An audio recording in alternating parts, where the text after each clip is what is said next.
If you are serious with your transformation and improvement, get this. Reality follows identity. Ibig sabihin, the world around us tends to organize itself to match the concepts we hold about who we are. And this is not mere philosophy. This is science. Kung ano yung bagay na we are identified to be, yun at yun lang ang ma-experience natin.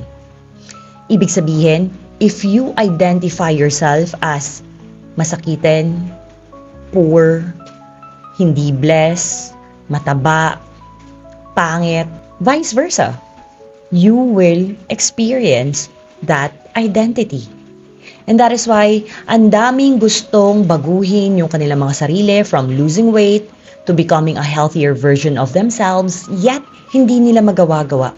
It's because not everyone understands that our identity becomes our personality. Kung ano yung bagay na nililabel natin sa mga sarili natin, we become that and we tend to act from that label. If you identify yourself as a smoker and alcoholic, you cannot just simply change that kasi nag-decide ka na gusto mo nang mag-quit.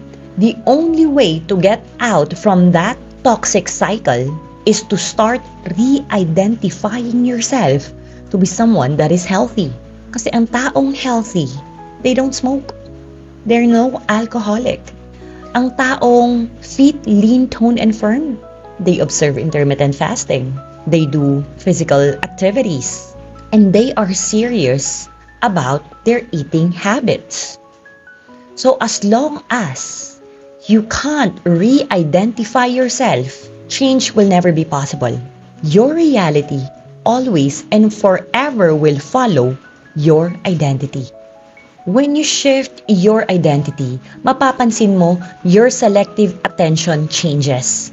You will literally start seeing opportunities, ways that were invisible to you when you operated under an old label. You stop viewing external circumstances as things happening to you and start seeing them as a canvas reflecting your internal alignment. So essentially, we don't attract what we want. We attract what we are. So if you want to transform and improve yourself, you need to start stepping into a higher version of yourself now. Yes, acting from that future identity now, not tomorrow, now. Because now is the only time we have.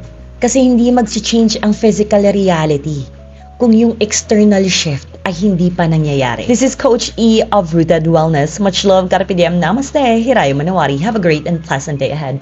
Much love.